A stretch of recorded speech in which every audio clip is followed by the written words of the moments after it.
Hello all you lovely folks out there, it's your host Eds, and on today's episode of Who's That Villager, we'll be doing our very first horse-type villager, Reneigh. Now, she's not the first horse-type villager I've had in my village. The owner of that title goes to Buck, unfortunately, but he'll get his own episode some other time. This one is starring the pretty horse Reneigh, so let's get started.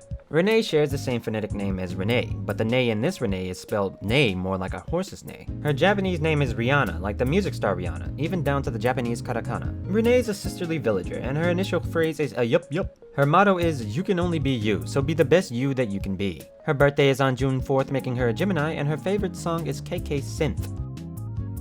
She's a playful horse with a playing hobby, meaning you can often see her doing the infamous Naruto run about the place. Her favorite gifts to receive are black and purple cool and gorgeous items, such as the square glasses or the spiderweb tee.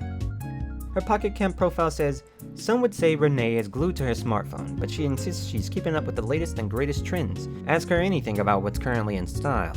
So, I didn't get Reneigh through villager hunting. No, she showed up at my campsite one day. Like all campsite surprises, I didn't expect her, but she was pretty pleasant. And just pretty. It didn't take long for me to figure out that she was a sisterly villager, so I decided to take her, even though I had Flo, another sisterly villager. I'd hoped she would try to make Flo move out, but it ended up being someone else that I wanted out of the village, so I guess it was okay in the long run. I know for one thing, I certainly like her more than I like Flo.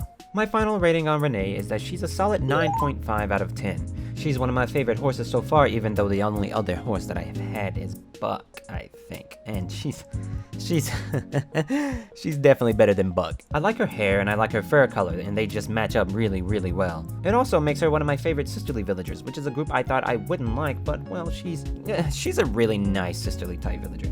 Instead of one of my favorite sisterly villagers, I think so far she is my favorite sisterly villager. Ain't that something?